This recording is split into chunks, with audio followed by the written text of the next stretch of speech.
Salve, pessoal.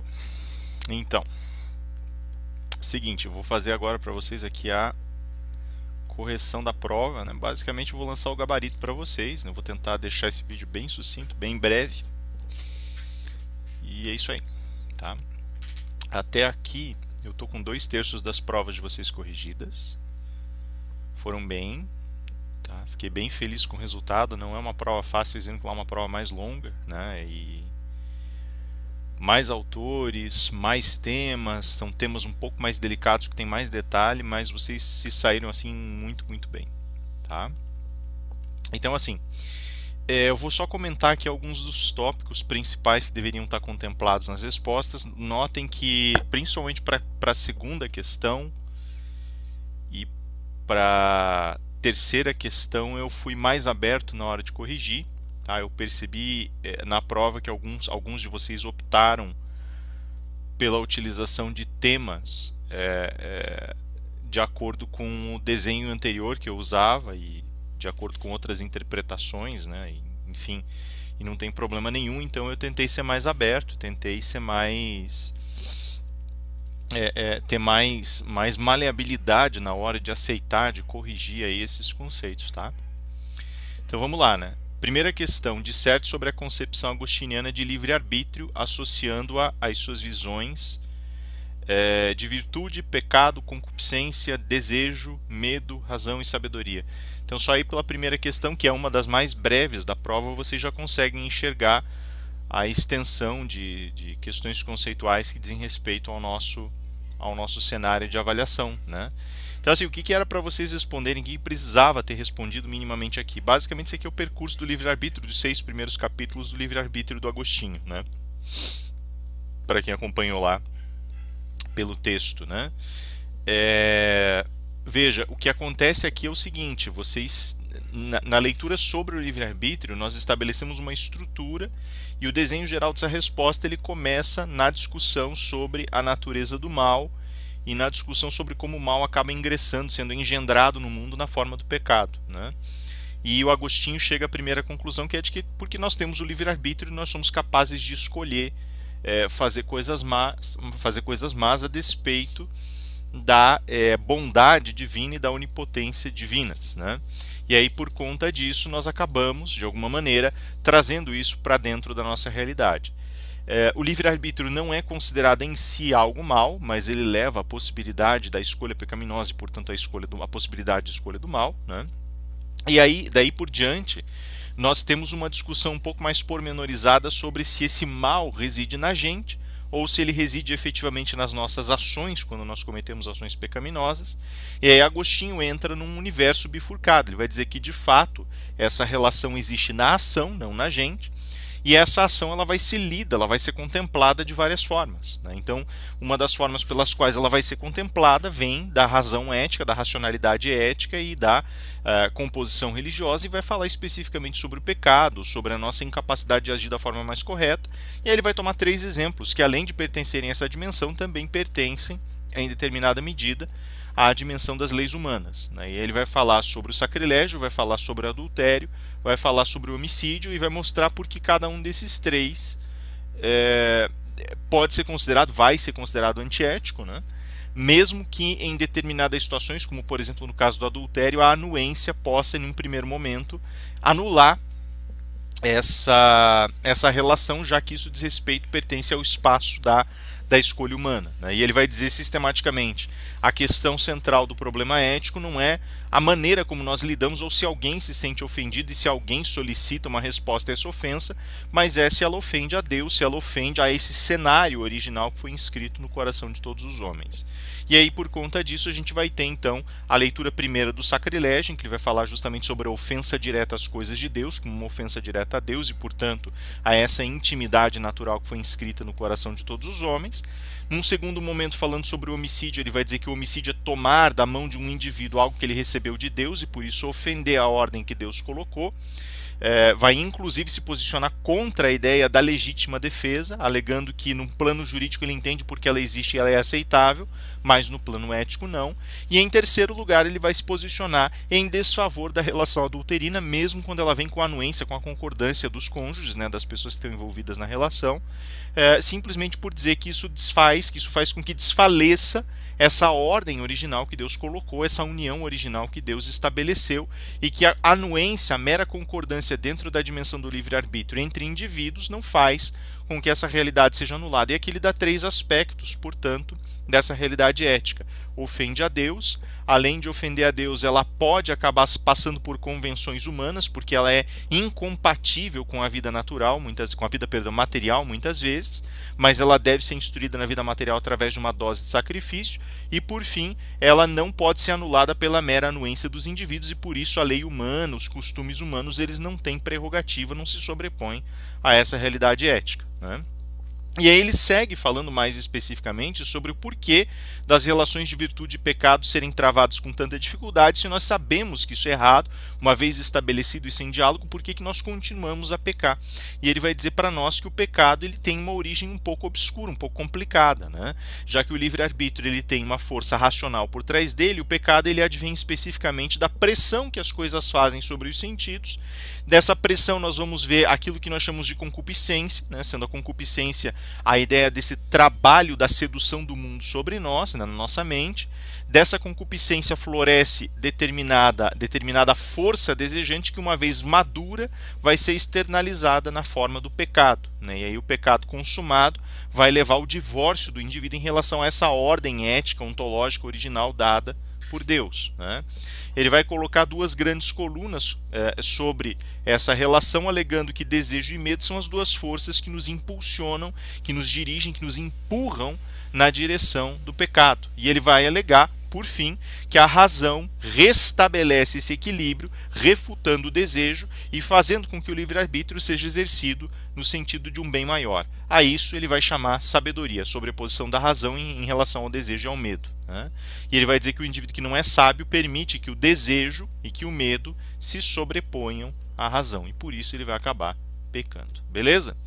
Na questão 2, aqui nós já temos um aumento de complexidade, né? Então ele pergunta o que é justiça na visão de Tomás de Aquino, como ela se relaciona às suas concepções de hábito e virtude, e explica estabelecendo as raízes teóricas do tema sob o signo da teoria do ato e da potência.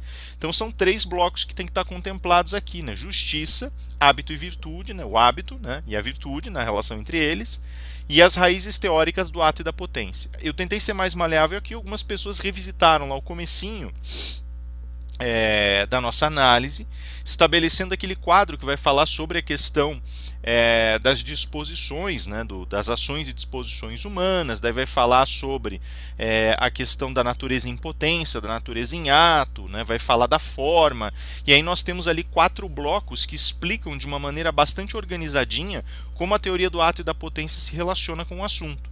Podia falar daquela forma? Claro que podia, né? Você podia falar, por exemplo, sobre a relação ato-potência dentro da disposição e do hábitos, né? Que justamente vem do Haber, aquele negócio de você ter algo, e portanto no plano das repetições e dessas inclinações diretas para determinadas atitudes, você tem ali a formação de um cenário ético. Como você também poderia falar sobre a questão das virtudes, desse alojamento de qualidades em ato e em potência para caracterizar a própria ação, o próprio indivíduo, ou poderia falar da pura e simples forma desse ato, e aí você poderia fazer um desenho aí dessa relação ato-potência. O importante nesse cenário todo é o seguinte, é perceber que transformações só vão acontecer quando o ato vem de fora e influencia a potência em um outro objeto. O ato é sempre externo àquilo que é influenciado, e aí a potência floresce e se transforma em algo novo. Por que isso é importante para o nosso tema agora?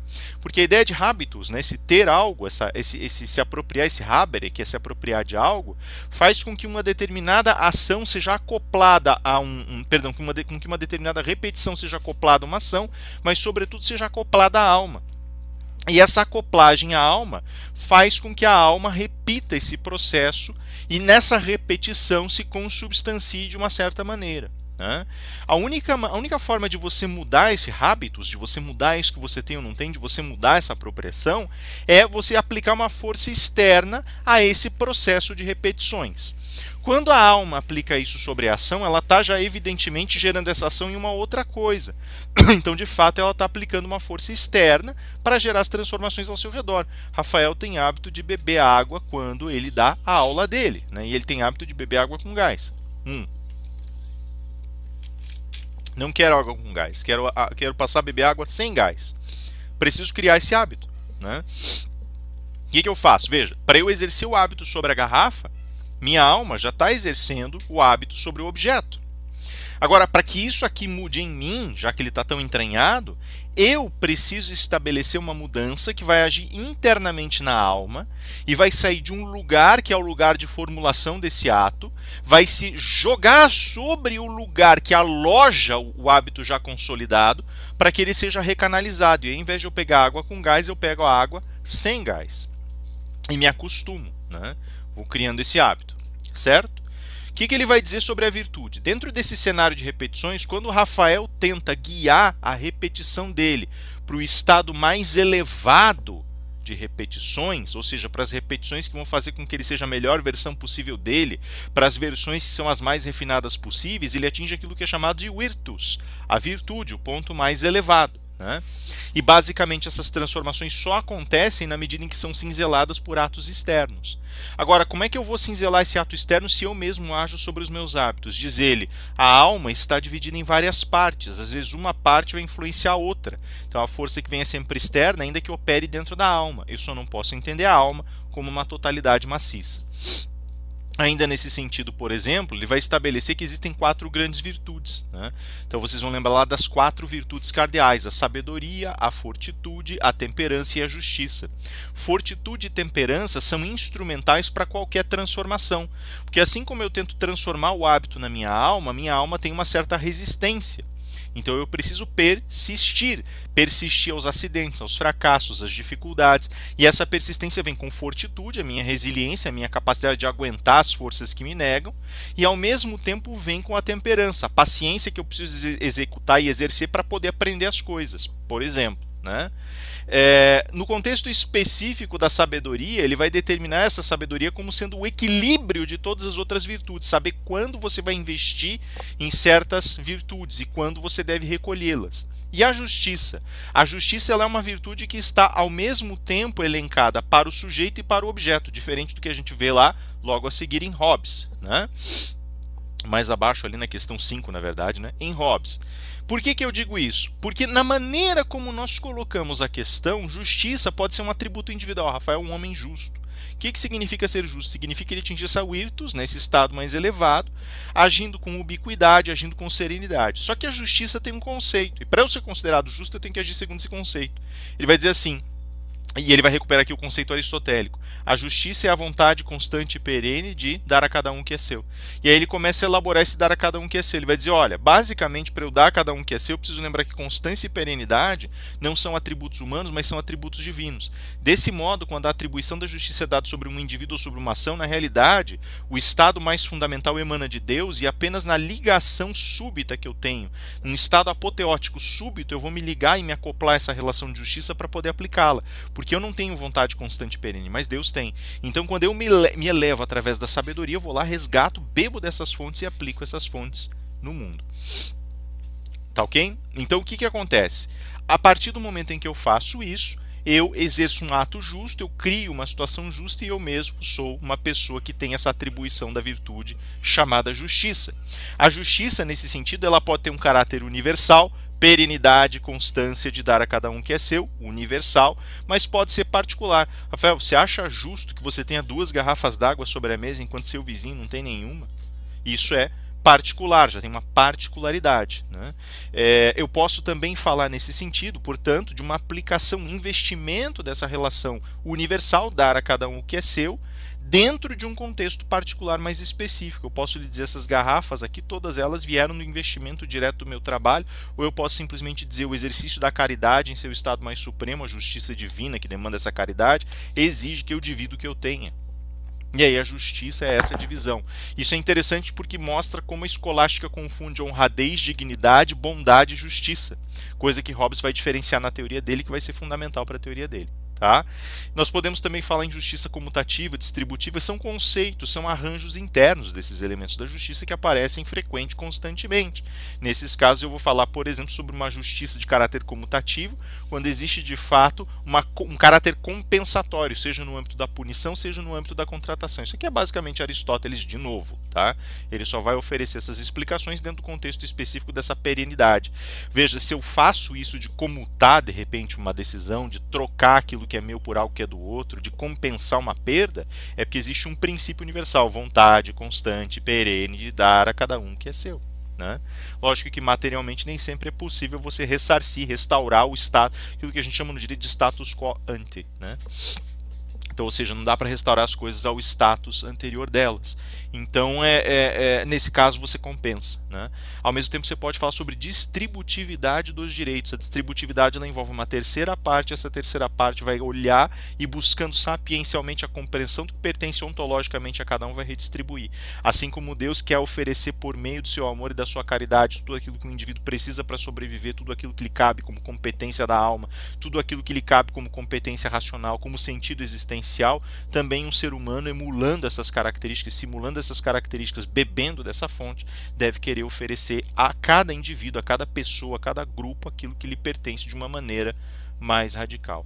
Veja que aqui a gente já está falando do movimento escolástico, mas a gente pode beber aqui das fontes de Basílio de Cesareia, que lá pelas tantas, lembrem bem, dizia no âmago da patrística que aqueles que recebem mais riquezas têm mais é que dividir com os outros mesmo, porque não passam de administradores dessa riqueza. Ou seja, o que ele está dizendo? Dê a cada um o que é seu. E o que é seu? Aquilo que você precisa para sobreviver. Notem que esse é um princípio arcaico, e ele vai explodir na quarta questão, quando a gente fala de John Locke. Tá? Na terceira questão, né, então a gente vai falar sobre o ciclo natural da política em Maquiavel. Tem dois jeitos de falar, já vou entrar em detalhes, relacionando-os aos conceitos de virtude, fortuna e explicando como o pensador propunha superar esse ciclo. Tá? Aqui eu achei interessante, vocês responderam muito bem a questão, só que vocês esqueceram pedaços às vezes. Então às vezes não citava o ciclo, às vezes não citava a virtude, às vezes não falava do papel representativo da virtude. Mas cara, vocês responderam muito bem as questões aqui. Até aqui vocês responderam tudo muito bem. Assim. A questão que mais deu problema na verdade foi a terceira. E mesmo assim foram problemas menores. Né? Vocês vão ver isso lá refletido nas anotações de correção. Veja, o que acontece no contexto específico do Maquiavel? Maquiavel a gente leu de duas formas diferentes, aqui eu vou resumi-las, né, num bloco só, o que significa o ciclo da vida política nele. Maquiavel, como um bom republicano, muito embora tenha escrito O Príncipe, lembrem bem disso, ele se posicionava de maneira a entender que o governo deveria ser sempre um governo da razão. Ele entendia que o governo deveria ser superado no sentido específico desse instrumento, abandonando a figura do político aos poucos e fazendo com que nós tivéssemos, de fato, uma ciência propriamente dita das práticas políticas. Isso é interessante, assim, os comentadores mais ferozes de Maquiavel, aqueles que inclusive que derivam do Gramsci e do Althusser as suas observações, e da Hannah Arendt, eles falam assim, Maquiavel detestava o político, ele achava que a figura do político era uma figura medíocre. Na realidade, para ele, o grande estadista era o governante da antiguidade, era aquele indivíduo que tinha consciência das coisas que fazia, que tinha lucidez para trabalhar, que tinha empenho, dedicação. Ele era basicamente idealizado, esse indivíduo, né? Que, usando, lógico, emprestando um termo que vai aparecer ali 4 séculos depois, né? Mas 3 para 4 séculos depois, mas era basicamente uma figura idealizada. Né?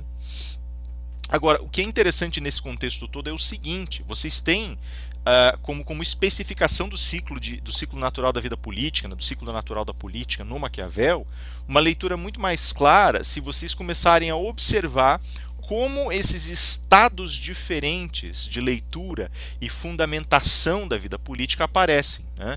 Ele vai dizer para nós o seguinte, sempre tem que ter em cada corpo político, sempre tem que ter alguém que vai servir para colocar a lei fundamental daquele povo. E essa pessoa tem que ter uma capacidade muito clara a respeito do que esse povo vai vir a ser, da terra que ocupa, dos elementos práticos que estão presentes e vivos ao seu redor. Né? A gente viu lá o exemplo de Veneza, né? Que de todo modo poderia crescer como uma cidade protegida de seus inimigos, comercializando sem querer crescer demais, sem querer fazer conquistas imperiais, cita Roma, que era uma cidade militarizada, né? E vai dizer que o legado militar de Roma faz com que Roma tenha, de fato, um percurso muito diferente na formação das suas normas e assim por diante, né? Vai citar Esparta e vai falar onde as coisas deram certo ou errado. Inclusive cita a expansão excessiva de Veneza como sendo seu ponto de quebra. Quando a República de Veneza quer criar um império fora dos seus portos, já não tem mais condições, ela se afina de tal forma que não tem mais condições de manter soldados. Não é como Roma, por exemplo, que engolia estrangeiros, absorvia esses indivíduos desde a sua história mais tenra. Se vocês forem olhar lá, Tito Livio, ele dizia isso. Roma ia conquistando seus vizinhos e falava: agora vocês são romanos, muito, muito bem-vindos, peguem suas armas e vamos lutar, né? Então, assim, eles faziam o exército crescer pelas suas conquistas. O que eu quero dizer com tudo isso?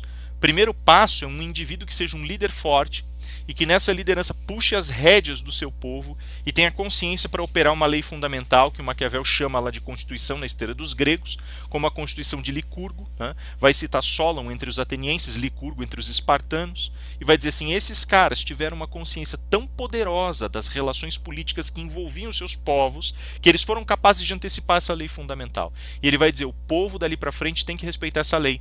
No minuto em que o cara faz isso, esse líder forte faz isso, ele funda o espaço geral para o pertencimento, para a operacionalização e florescimento do principado, que agora institucionalizado tem um líder forte que força a obedecer, obriga a obedecer essa lei.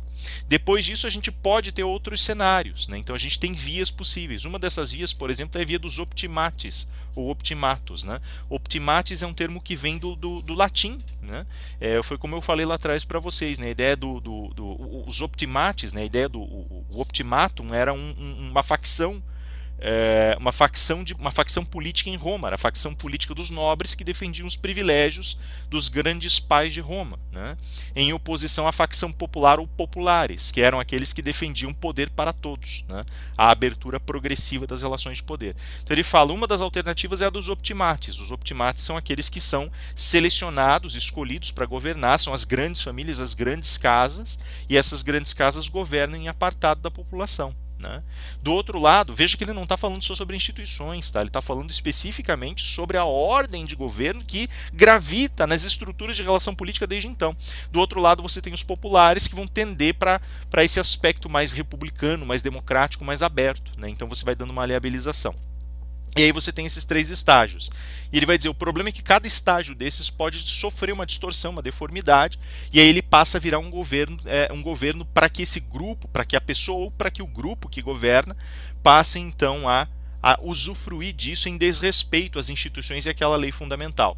No caso do príncipe, ele pode virar um tirano, né? Pode virar um ditador, e aí nesse caso, ditador é o nome mais adequado, né? O tirano na realidade é esse líder rústico, né? Se a gente for utilizar a linguagem da antiguidade. Mas ele pode virar um ditador e governar só para si. No caso dos optimates, eles podem virar uma oligarquia e governarem só para si. E no caso dos populares, eles podem cair na anarquia, não respeitando mais as leis, não respeitando as instituições e mergulhando no caos. Tinha uma alternativa, que era a que eu usava antigamente. Eu não acho mais ela, não acho que seja mais tão precisa assim, né? Depois de estudar o texto com mais cuidado e de estudar de novo, mas a gente pode resumir da seguinte forma: há um líder em seu estado bruto, depois disso a formação de um príncipe, depois da formação do príncipe a formação das instituições republicanas, e depois das instituições republicanas uma abertura democrática tal que leva esse espaço à anarquia. E aí começa tudo outra vez. Então aí vocês têm uma possibilidade: eu corrijo os dois ciclos de forma válida, talvez em uma ou outra prova. Se eu pesei demais a mão, por favor olhem, tá? A gente está evidentemente com excesso de trabalho, então por favor cuidem muito, muito, muito. Se vocês entenderem que eu pesei a mão, venham falar comigo, tá? Vocês já conhecem o esquema. O que virtude e fortuna tem a ver com isso? Virtude, algumas pessoas colocaram a virtude em oposição à bondade, perfeito, tá? Não tem problema nenhum. Eu estava mais interessado em virtude e fortuna, né? A virtude é aquilo que determina que um príncipe, que um líder em seu estado original tem capacidade de construir uma lei que perdure, que perpetue dentro de um povo e dê características de regência para esse povo de modo que ele possa florescer. Tá? Algumas pessoas usaram aquela conceituação antiga: a virtude diz respeito à honra do príncipe. Não está errado, está certo, né? É exatamente a descrição que ele dá do tema no príncipe, né? O príncipe tem que se comportar com honradez, respeitar seus pares, ele tem que ser respeitado pelo seu povo. Se não puder ser respeitado, deve preferir ser temido, aquele negócio todo. Mas tudo isso volta para uma raiz só. A virtude, ela não é um processo de dubiedades éticas, tá? Ela é muito, justamente por isso a diferença entre virtude e bondade ela caiu muito bem ali, né? Ela, na verdade, ela é um processo de organização estrutural da figura do líder, que desenha o território e deixa um legado posterior para a vida política do seu principado, da sua república, seja lá do que for, né? O que é a fortuna? A fortuna é tudo aquilo que ele recebeu e que configura o espaço que ele governa, o espaço que ele legisla. Então ele tem que ter uma compreensão da fortuna, mas ele tem que entender que existem limites e ele tem que saber desfrutar da melhor forma possível desses limites. Do contrário, ele vai ser engolido por essa fortuna. Exemplo clássico do príncipe, né? O Valentino, que era na verdade o Cesare Borgia, né? O alcunha que ele tinha assumido era Duque Valentino. Né? Tenta conquistar a Itália inteira, tem talento, tem tudo nas mãos, é aquele que vai legislar para a Itália inteira, morre antes do tempo. Né? A fortuna não o privilegiou. Ok? Na questão 4. Como se constitui a sociedade civil em Locke? Explique relacionando o tema à sua visão de direito natural e às suas críticas a Filmer. Essa questão aqui ela é uma questão não tão problemática, ela é um pouco mais específica só. O que o Filmer colocou para nós? Filmer era um defensor do patriarcalismo, então foi por isso que eu fiz todo um estudo do Filmer e joguei ali pedaços desse estudo em 3 grandes linhas argumentativas que não estão no texto daquele jeito, né? Que eu ali um resumo, né? Que eu tive que resumir 2 livros de uma vez só, numa pancada só numa aula. Mas a gente colocou lá o argumento adâmico, o argumento noático, o argumento babélico, né? Então 3 argumentos centrais que na cabeça do Filmer diriam que a monarquia, o reinado, né, o principado, seria a forma de governo, aspas, natural. Seria aquela que teria sido colocada para Adão por Deus, teria sido perpetuada para Noé e depois disso teria sofrido a sua dispersão em Babel e por conta dessa dispersão teria atingido todo o estado de coisas na época de vida deles ali, que é o século 17, né? Com muitos e muitos grandes saltos, né? O que acontece então? O Filmer, na realidade, quando ele levanta esses argumentos, ele esquece, ele deixa muita coisa de lado, ele faz uma leitura muito paritária. E aí tem exemplos de monte. E o Locke, quando retoma o tema, né, como bom defensor daquilo que o Filmer vai chamar de essas tendências democráticas, né, Locke fala assim, olha, eu não posso presumir em sã consciência que a leitura do Filmer esteja correta, até porque se eu for levar em consideração como a operacionalidade desse legado funciona, se assim fosse, teria que ter um rei só para o mundo inteiro até hoje, que é o primogênito que descendeu de Adão. Eu nem sei mais quem é, né? E o Filmer ainda levanta uma acusação. Se você não sabe quem é, culpa sua, não é culpa do monarca, né? Mas se eu não sei, está incapacitado o sistema, né? Então o Locke vai dizer assim, mais do que isso. Na verdade, se a gente for olhar e for ler com mais cuidado as escrituras, os argumentos que ele utilizou, eles podem ser todos revertidos e serão efetivamente todos revertidos. Primeiro, porque quando Adão recebe o poder de reger todas as coisas e todas as pessoas, ele não recebeu esse poder sobre pessoas que não haviam nascido ainda, né? Ou ele era, como o próprio Locke brinca, né? Ele debocha do Filmer, diz assim, ou isso quer dizer que ele governava, que ele era rei, ele era rei por hábito, né? Ou seja, ele era um rei antes de ser rei, um rei sem ser rei. E ainda zoa dizendo assim, logo quando o Filmer pensou em escrever seu livro, ele era um escritor, um autor em hábito, ou seja, um autor sem ter escrito um livro. Isso não existe, né? Então o Locke, aqui firmando o seu pé nas bases empíricas, vai dizer, se eu parto desse pressuposto e entendo as escrituras como verdadeiras, que era a alternativa do Locke, ele também era um cristão devoto, né? A exemplo de muitos outros da época, ele vai dizer assim, olha, nesse contexto todo eu tenho na realidade a ideia de que quando Adão recebeu esse condão para governar, ele recebeu essa operacionalidade sobre o patrimônio e poderia desfrutar das coisas do mundo, assim como todos seus semelhantes. Em Noé a coisa piora, porque tecnicamente Noé teria que dividir o poder entre seus filhos, de fato dividiu, e ele fala, se há essa divisão, então a lei do primogênito caiu em Noé, e pior, chegamos a Babel sem saber por que tem 72 reis lá no meio daquela confusão, e de repente são 72 reis, e ele fala, não sei de onde vieram, não sei de quem nasceram, não sei como pode ter 72 se eram 2 ou 3 que estavam lá para reinar depois de Noé, 2 no caso, né, porque um ia virar servo, fala, não tem como saber, não dá para saber se não havia rei até ali, passou a haver depois, ou se havia reis ali, porque o texto diz havia reis, né? ou se eram 72 comunidades que tinham selecionado seus reis. De um jeito ou de outro, ele fala: nós sabemos com certeza que nós todos recebemos o poder para atender às nossas próprias necessidades. E aqui está a linha divisória, porque aqui começa a teoria do Locke. Ele vai dizer para nós assim: no nosso estado natural, nós todos somos portadores dos mesmos direitos. Nascemos todos livres, ninguém tem prerrogativa sobre os demais, e isso se demonstra inclusive por essa crítica estabelecida nas Escrituras.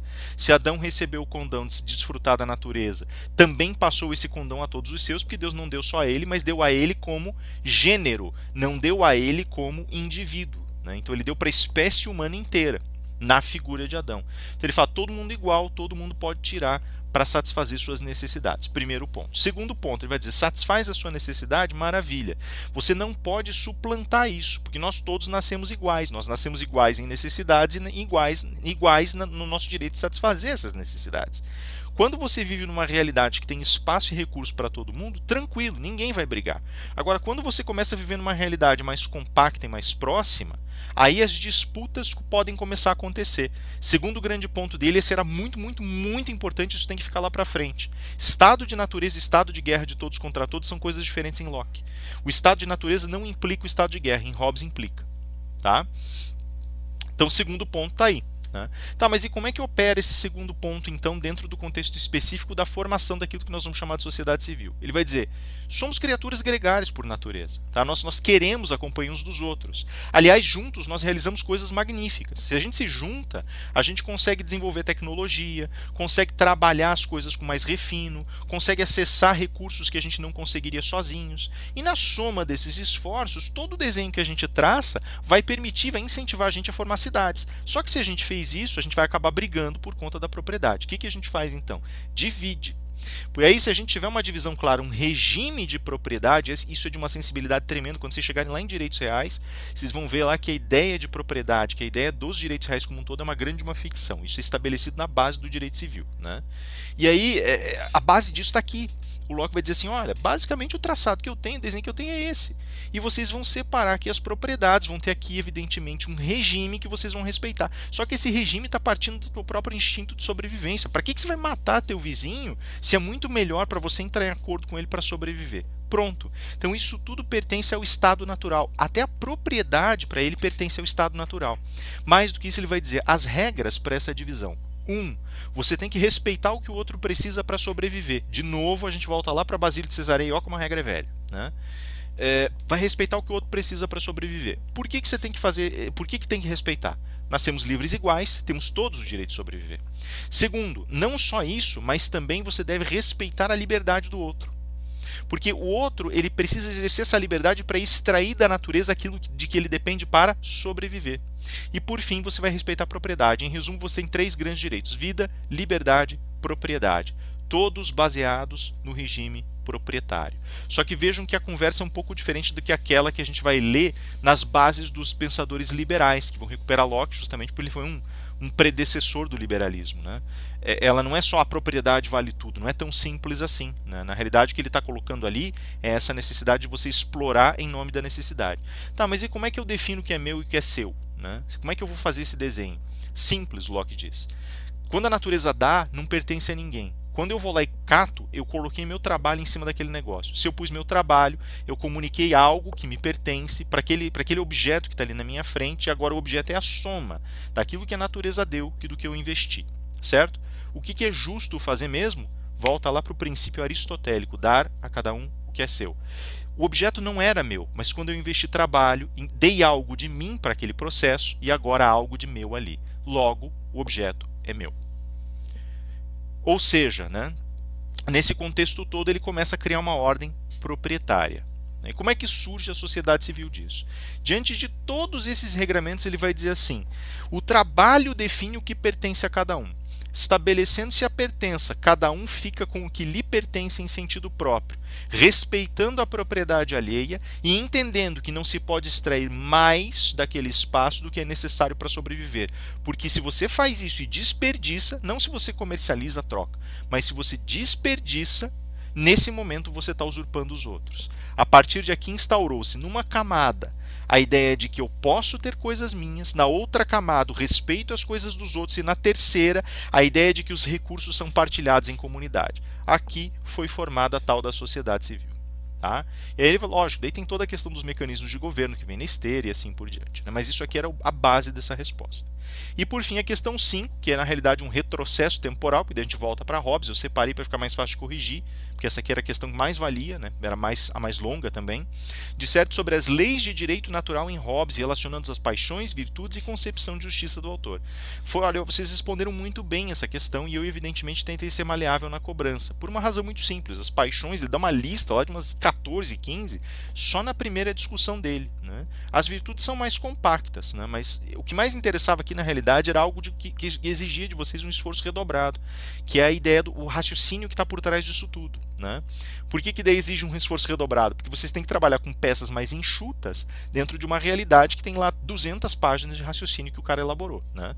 Mas vocês saíram muito bem. Tá? Eu achei interessante só que algumas pessoas deixaram um pouco de lado as leis de direito natural.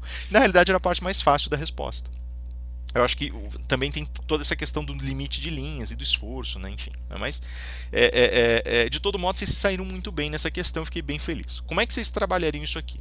Primeiro, o que são as paixões? Né? O Hobbes ele vai falar que nós somos, ele vai refutar em um primeiro momento a hipótese escolástica de que nós decidimos fazer as coisas e que nós agimos em virtude de escolhas puramente racionais. Ele vai dizer que isso não existe, que na verdade as nossas ações elas são dirigidas por relações mais íntimas, mais instintuais, que são chamadas de paixões. Né? Isso tudo ele deriva já mais especificamente daquilo que ele entende como o exercício das suas imaginações. Ele vai dizer lá, existem várias imaginações, algumas soltas, outras vinculadas à realidade circundante. As soltas, se forem despertas, são o exercício da tua fantasia, né? Quer dizer, a tua imaginação como nós a chamamos hoje. Do outro lado, se você está dormindo, é sonho. Né? Aquela que é vinculada ao teu processo externo, ela vai dar origem a uma representação empírica da experiência e ela vai te dar dados que podem ser utilizados cientificamente. Tem a base do rudimentar empirismo dele. Engraçado é que ele não é considerado como o primeiro empirista. Quem é considerado o primeiro empirista na filosofia política é Locke, não ele. Porque ele é muito rudimentar e ele desvia muito do empirismo dele, na verdade. Né? Não que o Locke não o faça, mas o Hobbes faz isso com mais gravidade e tem muito mais dificuldade em operar pelos seus próprios princípios. Né? E enfim, ele vai dizer justamente essas imaginações nos levam então a oferecer uma coleção de determinadas impressões sobre os sentidos. Em cima delas nós vamos articular um certo jargão, uma certa gramática. Eu não cobrei essa parte, né? E essa gramática ela vai determinar mais especificamente quais coisas podem compor um quadro de definições preparadas para a gente decidir algo. Aí vai ter uma estrutura sintática dentro disso, e ele vai refutar a metafísica escolástica, dizendo que isso aqui não funciona, não pode, tá? Não adianta você querer pegar termos para questões imaginárias, porque justamente elas pertencem às fantasias que nós temos. Então exclui a fantasia, porque fantasia não é ciência, mantém na base empírica. E o que a base empírica determina? Ela determina que nós agimos movidos à paixão, que o nosso pensamento não é puro, o nosso pensamento não consegue levar a decisões puramente racionais. Diz mais ainda, né? Ele vai dizer, se nós tomamos decisões apenas racionais, as decisões deixam de ter o caráter de decisões. São meras inferências, consequências lógicas, consequências materiais das coisas. Isso não existe. Né? Nós podemos escolher. E nós escolhemos pelas nossas paixões. E ele vai dizer assim, não é só a paixão pura, lógico, tem um misto de razão, a gente já vai ver isso, né? Mas aí ele vai dizer, olha, tem várias paixões, a gente tem coleções de paixões que são representadas por somas de substantivos ou nomes específicos. Né? E aí a gente vai ter lá, por exemplo, a coragem, vai ter o medo, então, né, como reações, como formas de atração a determinadas coisas, repulsão, então, gostos, agrados e desagrados. A gente vai ter o ódio, a gente vai ter a ira, a gente vai ter o ciúme, a gente vai ter, enfim, o amor, né? E ele vai desenhando essas paixões dentro desse contexto específico da estrutura sintática, né? O que vocês precisam saber disso? Que essas paixões elas só vão conseguir operar de uma maneira mais clara a partir do momento que forem filtradas pelas virtudes. Quais são as virtudes? Ele coloca 3 delas. Ele vai dizer que uma virtude ela só pode existir dentro de uma característica ou condição racional. E por isso vão ser só 3. A virtude ela não é o exercício específico de um valor ético, ela não é o exercício específico da honradez do indivíduo. Isso tudo vem das paixões. Né? isso tudo vem de uma leitura que você faz a partir das tuas decisões, das atribuições que você faz ou das paixões. Então ele vai dizer assim, a virtude ela só pode, porque justamente como a virtude ela vai ser esse estado mais puro das coisas, ela só pode advir depois que você passa um filtro racional nas coisas. E esse filtro racional tem três aspectos, um que é estético, um que é empírico, né, que vai falar das relações de causa e consequência, em um sentido próprio, e um que vai falar sobre a tua capacidade de decisão e reação. E aí ele vai colocar para nós, então, discernimento, vai colocar bom senso, né, vai colocar o equilíbrio como virtudes possíveis. E ele vai dizer, essas três virtudes, elas filtram o exercício das tuas paixões, né? Então, por exemplo, você vai exercer um discernimento muito particular, né, que é justamente o teu bom gosto, quando você apresenta uma obra artística e você está alinhado com as paixões das pessoas que estão lá do outro lado, né? Está alinhado com as paixões que devem ser suscitadas. Você vai demonstrar muito bom senso se você, por exemplo, tomar atitudes que vão de acordo com a tua realidade circundante. Você vai demonstrar certamente uma capacidade racional extrema, vai demonstrar muito discernimento se você conseguir entender as relações de causa e consequência das situações que aparecem diante de você. Então essas são três virtudes, são virtudes racionais porque podem ser controladas, né? E essas virtudes racionais vão ser aplicadas sobre o regime de paixões e a partir daí elas vão criando regimes específicos. A construção mais central desses regimes vem de um negócio chamado justiça. Ele vai dizer assim, inclusive precisamos corrigir gramaticalmente a ideia de justiça. Alguns aplicam justiça sobre indivíduos falando fulano é justo. Não existe esse negócio de fulano é justo. Fulano é honrado ou fulano é digno, porque se comporta em conformidade com determinados valores, porque se comporta de maneira a controlar suas paixões, conduzi-las de modo a obter bom senso, discernimento e assim por diante. Aí sim, ele vai ser considerado honrado, né? Então aquele que faz justiça ao outro é uma pessoa honrada, aquele que faz justiça ao outro é uma pessoa digna, né? Rafael prometeu algo, justo é que Rafael cumpra com sua palavra. Rafael cumpriu com sua palavra. Homem honrado, de boa palavra, de boa fama, digno. Certo? Não cumpriu, não é honrado, não é digno, não tem boa fama. Beleza? Então ele vai dizer assim, a justiça ela se aplica sobre ações. A justiça ela nunca acontece em isolado. Eu não posso ser justo sozinho, num espaço abstrato, sem que eu tenha um vínculo com alguma coisa ou com alguma pessoa. A justiça é sempre feita diante dos outros e no mundo, na materialidade do mundo. Logo, essa justiça só vai acontecer entre dois ou mais indivíduos e mais do que isso sempre vai acontecer na ação. Daí a atribuição da justiça como ação justa, ação injusta, resultado, decisão injusta, resultado justo, resultado injusto. E aí ele vai buscar a definição de justiça dizendo, a justiça é definida pelo escolástico como sendo a vontade perene e constante de dar a cada um o que é seu. Vai dizer, concordo, só que esse perene e constante tem que ser repaginado, porque eles pensam que isso vem de Deus e não é assim. Basicamente, dar a cada um que é seu, despido da ontologia e da metafísica escolásticas, determina que para haver justiça é necessário haver propriedade, porque para que algo que é meu seja dado a mim, eu preciso primeiro ter esse algo, e só vou ter esse algo se for proprietário desse algo. E aí ele começa a explicar como é que eu me aproprio das coisas, né? E ele vai dizer assim, olha, a propriedade ela é dada a partir do momento que eu vou satisfazer minhas necessidades, só que quando eu vou fazer isso eu tenho que lembrar que eu nasço livre e igual a todos os homens. Mesma premissa do Locke, só que lida de uma forma muito diferente. Ele vai dizer assim, tecnicamente a minha liberdade ela é tão grande que eu posso me apropriar de qualquer coisa que eu entenda útil ou necessária para a minha sobrevivência, inclusive do corpo do outro, inclusive da outra pessoa, posso inclusive fazer escravos. E ele vai dizer assim, lógico que eu não quero ser escravo. Então, logo que eu estou investido nesse estado natural, eu percebo que a minha liberdade absoluta já me leva imediatamente a lutar contra os outros. Veja que a premissa dele é bem diferente, né? Então, quando eu luto com outras pessoas, isso significa que o meu estado racional, em Hobbes, é igual ao meu estado de guerra de todos contra todos. Pronto. E ele vai dizer assim, lógico que isso não é benéfico. Como isso não é benéfico, é evidente que as pessoas portadoras de razão em seu estado de natureza, e esse é o atributo mais elevado da natureza humana, né, na leitura deles, a razão, vai dizer assim, lógico que essas pessoas vão entender que elas devem entrar em acordo. E esse acordo vai fazer com que elas se salvem de muitas lutas e de muitas dores, né? Esses acordos, chamados contratos, vão ser firmados entre os indivíduos a partir do momento em que eles prometam trocas equilibradas, alianças equilibradas e assim por diante. Lembrem, um contrato pode ser firmado para agora, mas ele pode ser firmado para amanhã ou depois. Nesse caso é chamado de pacto. E cria um novo problema. Como eu vou saber que os pactos, os acordos que eu gerei para amanhã ou depois de amanhã, vão ser cumpridos de acordo com o que foi acertado? Nesse momento, nós temos que investir racionalmente de uma força externa sobre a relação para determinar que esses indivíduos vão necessariamente cumprir todos os pactos que firmam. Então aqui já estão surgindo as chamadas leis de direito natural. A primeira delas, o contrato. O contrato vai ser formulado, tem que ser cumprido, vai ser cumprido por interesse das pessoas, é material. Se eu entrego a caneca em troca da garrafa, eu não vou entregar se eu não receber a garrafa. Pronto, acabou-se. Segundo, o pacto. Eu prometo entregar a caneca amanhã, recebendo a garrafa hoje. Adiei o contrato, formou-se um pacto. Ou prometo trocar essa caneca amanhã por essa garrafa. Pacto. Para eu cumprir essa promessa e para que o pacto não se desgaste, eu preciso necessariamente cumpri-lo. Então entra uma terceira regra em jogo, que é a validade e a perenidade da palavra do indivíduo e dos seus juramentos.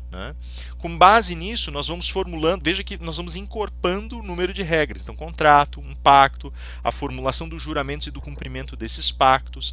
Mais para frente, nós vamos começar a entender a necessidade de respeitar a propriedade do outro.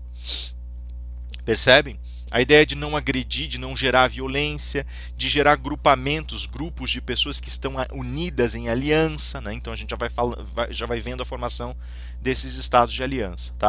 Isso era o mínimo necessário a gente entender, só para a gente conseguir conceber como o desenho do Estado Leviatã, que vocês discutiram com o Francis, ou discutiram, enfim, discutiram com o professor de PEC de vocês, lá na frente, como isso vai ser formulado.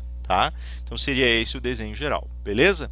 Veja, essas são as 5 questões, vejam com cuidado, lembrem que como essa é uma prova mais complexa, pode ser que ocasionalmente eu tenha deixado de lado algum instrumento na correção. A correção ela deve ser ali por segunda ou terça-feira, eu tenho que terminar um volume de provas, só que tem mais alguns projetos para segunda que precisam ser fechados, inclusive a iniciação científica, e aí talvez eu acabe tendo que mover um pouquinho para frente o fim da correção.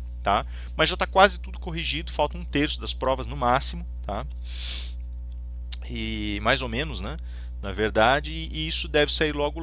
Eu vou deixando então para vocês aqui, para vocês irem meditando aí sobre a prova. Vocês devem ter cópia da prova que vocês fizeram, Aí vocês podem ir meditando sobre o que vocês responderam, logo sai a correção, mas eu não ficaria preocupado, Vocês foram muito bem, eu fiquei bem feliz de ver o resultado. Eu não me lembro de ter visto nota abaixo da média, de novo, Eu estou muito feliz com o desempenho de vocês, estou muito feliz mesmo com o engajamento de vocês, e isso significa que nós também temos espaço aqui para o nosso trabalho presencial de abrir uns projetos novos aqui nesse último bimestre, só para a gente fechar esse ano aqui com chave de ouro e já encaminhar vocês aí para o segundo ano, beleza?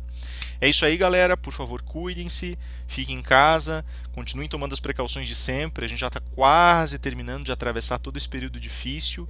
Obrigado pela dedicação de vocês, eu me admiro muito, tenho uma admiração muito grande por vocês, por tudo que vocês têm enfrentado e pela maneira como vocês têm enfrentado. Deus abençoe vocês e, por favor, contem sempre conosco, beleza? Aquele abraço, galera, até mais.